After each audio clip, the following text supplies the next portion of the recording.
You're listening to the County Line Podcast, a production of the Tulsa County Board of County Commissioners. All right. Well, welcome to another edition of the County Line Podcast. This is the first podcast for District 2, and you will see that this will be the best This podcast will be the best that we've seen yet. So it's going to be tremendous. And we bring in the heavy hitter, probably the number one hype man for the state of Oklahoma, the 17th Lieutenant Governor of the state of Oklahoma. We came in together. That's right. In 2018. Honored to have you here, Lieutenant Governor. Thank you for being here. Listen, I'm happy to be on the County Line Podcast. This is pretty cool. Well, I think you know this guy over here. I do. Deputy Chief Mark Vancuren. We've done a lot of work together down at 23rd and Lincoln. I know we may talk a little bit about that, but no, I'm thrilled to be here. We have. Well, hey, the most important question is, how's the family? Family's awesome. Family's great. We have just been blessed to be able to continue to raise our kids in Tulsa. I commute down to Oklahoma City. I'm not there every day because representing all 77 counties, we're somewhere in the state of Oklahoma. Last night I was in Enid, so we're all over the place. But we can get between here and Oklahoma City pretty quick. So we're raising our kids here. They're doing great. Wife's still running her business in the city as well. So man, it's hard to beat Northeast Oklahoma. It's hard to beat Tulsa. Amen. Well, that's one thing I know it's a priority for you, and probably it goes unsaid a lot of times, is just a sacrifice when you're in public service that the family makes. They really have a tougher job than we do, and greatly appreciate them. Lisa's phenomenal family. You've done a heck of a job. All the years you've been involved in public service, to really navigate that and continue to put the priority on family. So thank you. Really admire it. Thank you. How many miles you put in so far on Route 66? Well, on Route 66 alone, well, we got 400 drivable miles of it, as you know, Commissioner, in Oklahoma. I know I've done it multiple times. Let's put it that way. Those 400 miles is doubled and tripled and 10 times over, most likely. I've been burning up that pavement for sure. You certainly have. I would say, what's surprised you the most? The small towns, Tulsa leads the way. I'll say it. It's easy for me to say, I know, being right here in Tulsa, but Tulsa really has led the way for all of these other 40-plus towns along Route 66 that, hey, this is an economic driver. You can make some money on this road. This road's magic. And yes, it's the 100-year birthday, and so you've got a whole lot more national and international attention on the road. But I think the thing that has maybe surprised me the most is any day, I don't care if it's a random Monday morning in the middle of winter, there's going to be somebody in a small town on Route 66 in Oklahoma from another country.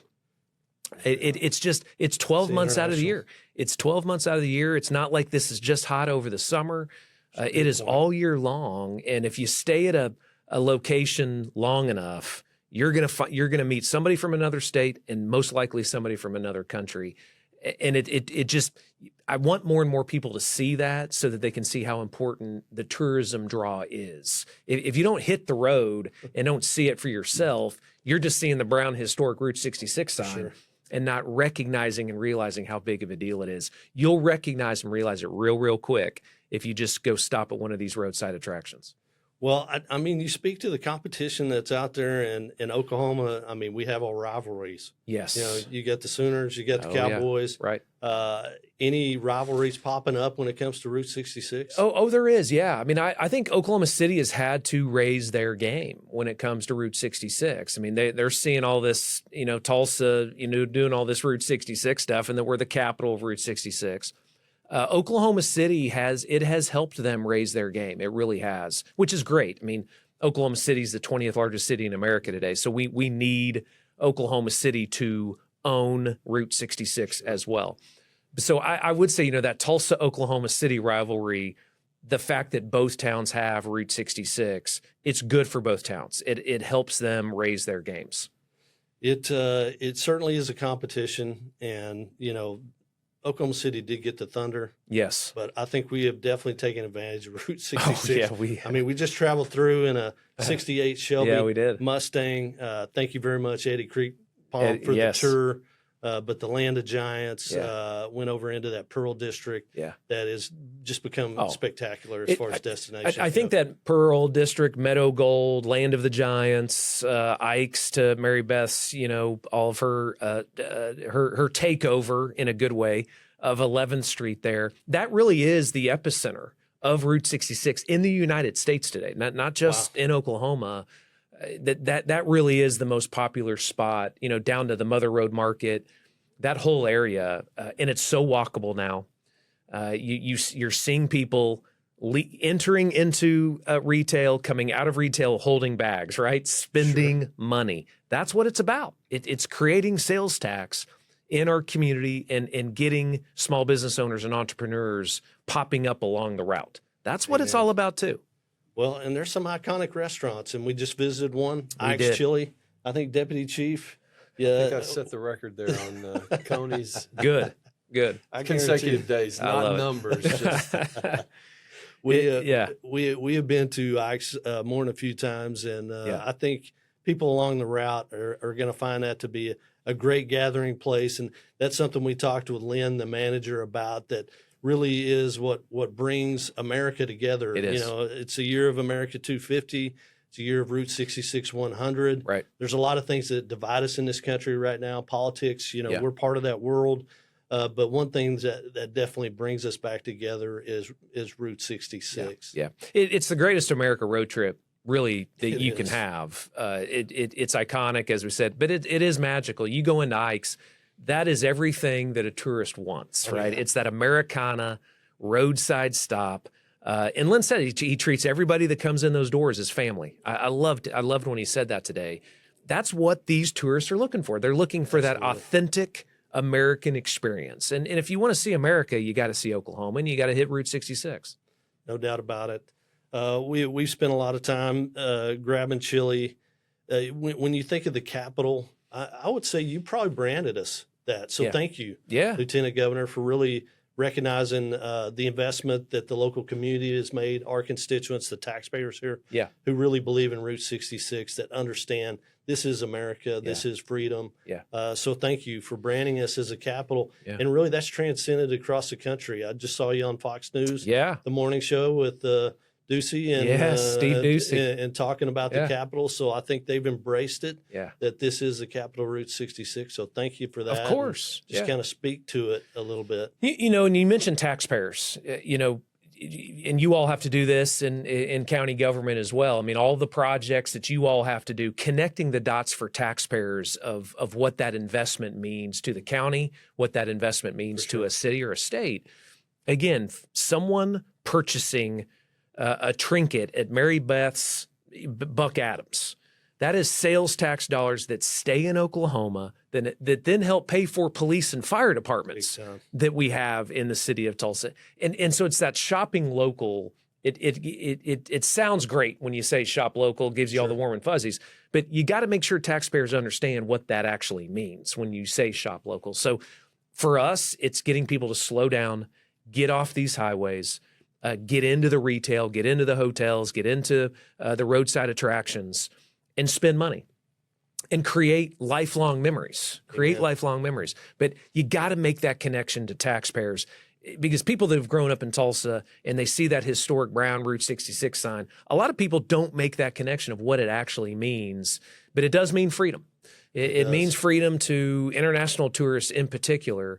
That, you know, we're under communist regime 35 years ago. The Czech Republic, for example, they have a Route 66 association in the Czech Republic.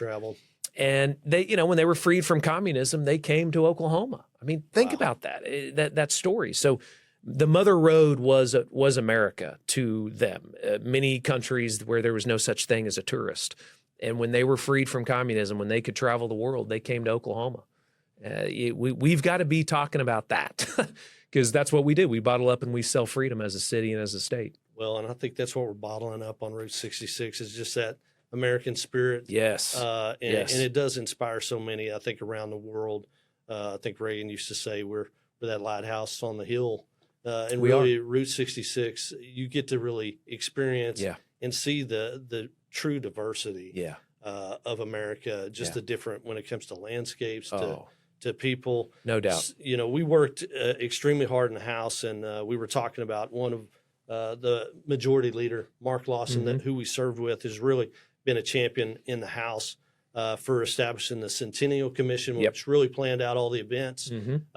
But something that's not talked about as much is the Route 66 Commission revolving fund. That's right. Which establishes reoccurring money, $6.6 million a year, that gets spread across the state. That's right. To really pour into new signs, new attractions, but more importantly, preserve Yes. those iconic attractions like the Blue Well, Yeah. and some of the more iconic things as you travel through Tulsa, Route 66 Village. Yeah. These things. Speak to that a little bit. Yeah, that investment. game changer. Total game changer for us to have a revitalization grant, $6.6 million. Thank you to both of you. $6.6 million. I mean, think about it. It's huge. That's Over a big long number period of anywhere, time, and that it's really adds up. It is, and it's a non-matching grant. So these small towns, if we were to go to them and say, "Hey, listen, we'll help fix that that sign right there, but we'll give you $100,000 if you have $100,000." Well, Wellston of the world are going to say, "Hey, we're out. We don't have that." So they're certainly providing the volunteers. They're going to keep it nice, all those things. And it's because it's not a matching grant. All of these small towns in particular are able to apply and to receive dollars to fix something or preserve something that they've wanted to preserve for, literally might have been 100 years. No doubt. The Blue Whale, the Chrysler Tower in Bristow is a perfect example. This was the largest neon sign in the United States on Route 66. And this sign was sitting a couple blocks off Main Street for the last 50 years. Wow. Was not lit up for the last 50 years. And the Bristow Historical Society has always wanted to move that 2 blocks to Main Street and light that back up again, preserve it, protect it for the next 100 years. They would not have been able to do that without this revitalization grant. So the Speaker of the House and myself, we were able to get out there 2 weeks ago and light this thing back up on Main Street in Bristow. They shut down the entire street. Kyle Hilbert and I, the Speaker of the House, and I were looking at each other, said, "Hey, we've done a lot on Route 66, but that was one of my top moments because you could see the pride. You could see the pride in all of these folks that live in Bristow, and just immediately lights up Main Street again in Bristow, and is going to be a whole lot more people are going to be coming down that road now and spending money." Well, and that's the biggest part of it. It's nostalgic. It really connects the generations. It does. To one another. So, that's just cool. I feel very proud to be a part of it. I served on the Centennial Commission. Yeah, that's right. I know this is probably the quietest my deputy chief has ever been, and he's just itching to ask some questions. Deputy Chief, you got some questions? Yeah. Well, it wasn't 2 days ago. I believe we may have been in Ike's when we saw the Chrysler. That's right. It was we on sure their did. the electrician shirts. So there already is pride That's that right. has been developed. That's right. As a part of that. But as you travel down 66, what would be something that nobody knows about that you would say is a place that you could stop and get, kind of like Ike's, but Sure. just some other thing along 66? It's great that there's a whole lot more going on, so it's a tough question. But I will say one of the more unique stops is in Luther, and it's the Luther filling station. It was, I believe, at one time, the only filling station for African Americans. It was in the Green Book, where, African Americans traveling around the country in the 60s of, hey, some safe places to stop for African Americans. And right there in Luther, there was a filling station.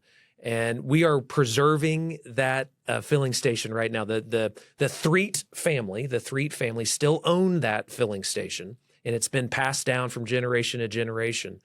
And we've been working with them now for a couple of years. It's on national preservation lists now, but they are curating an exhibit inside of that filling station to kind of talk about the history. They have a lot of other plans certainly as well, but they already have bus tours now stopping at this roadside attraction. It is an attraction, but it tells, it shows you the diversity, as you said, of our road in Oklahoma. We have the Native American experiences, obviously. Cherokee Nation has one of the biggest and longest portions up there in northeast Oklahoma. They're investing in the road. So you have this Native America storyline. Then you have the African American civil rights storyline. It's amazing that we're able to tell both of those stories in one state. But yeah, Luther is a must stop. And then I would say Western Oklahoma, where the road and the skies just kind of open up. You know, you get outside of El Reno. El Reno's a great stop right now as well. But you get, you know, kind of past El Reno, and it just really opens up. And there's a lot of roadside attractions out there as well. But that's really where motorcyclists and car enthusiasts love that portion of our road. Spaces. It's just the wide open spaces. You have some elbow room out in Western Springs. It's cars out in Western Oklahoma. That to really truly do Route 66 the right way, you got to hit Western Oklahoma. No doubt. A lot of things, you know, when you look forward to the future, you know, that key investment year over year, we talked a little bit about it. You know, you think of 100, but I know you've got a plan and a vision that goes well beyond 100 years, and that's really what we've been working toward. You know, I can only imagine what 150 years looks like for Oklahoma. We'll be so far ahead of the other states with the investment that we're making year over year into Route 66. You know, it's a week-long vacation. I mean, that's the vision here. It's not just motorcyclists coming through for one day and then, you know, staying in a hotel in Amarillo, right? It's we want folks to be able to do something in along our 400 drivable miles for a whole week, which you can now. I mean, you could spend 3 days. I mean, heck, you could spend a whole week in just Tulsa.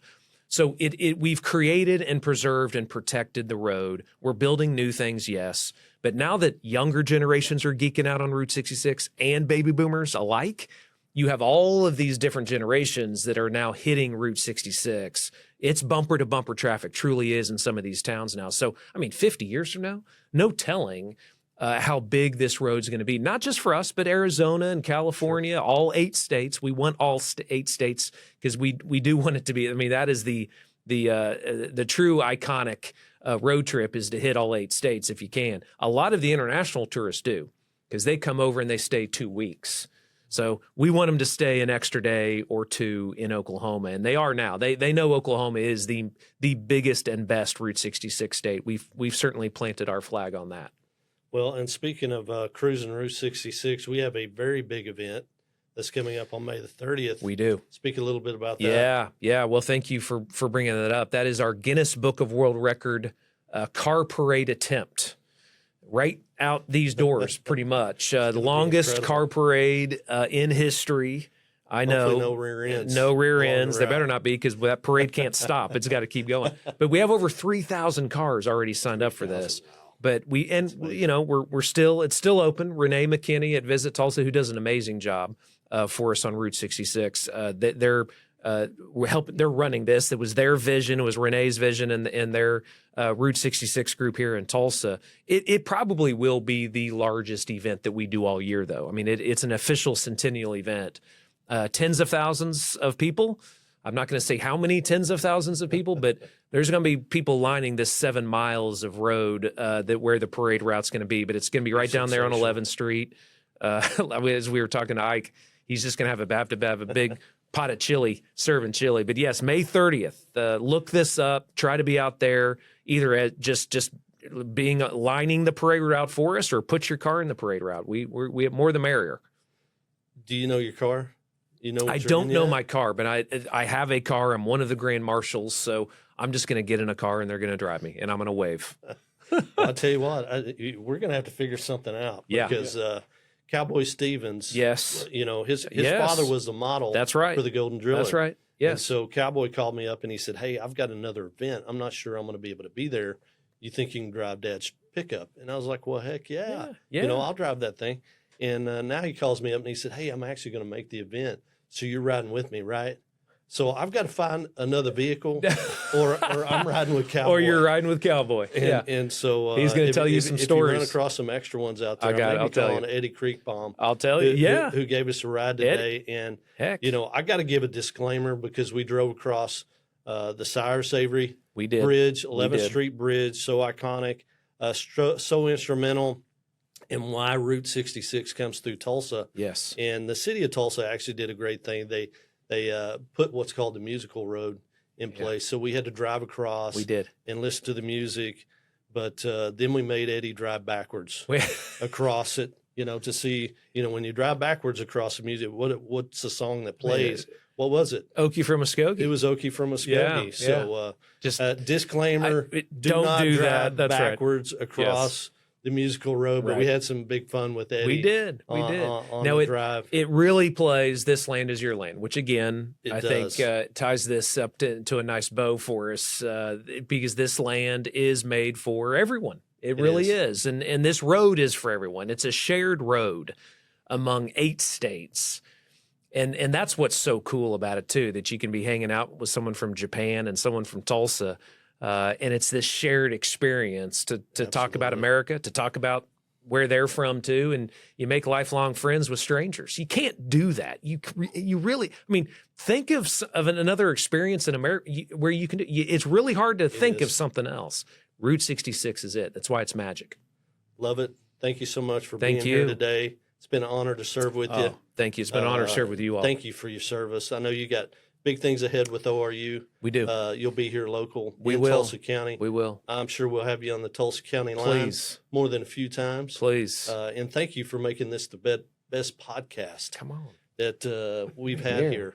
I mean, come on. The Signing County off Line for the podcast. Tulsa County line. Thank you, Matt Pinnell. Thank you, Deputy Chief Vancuren. God bless you, Tulsa County.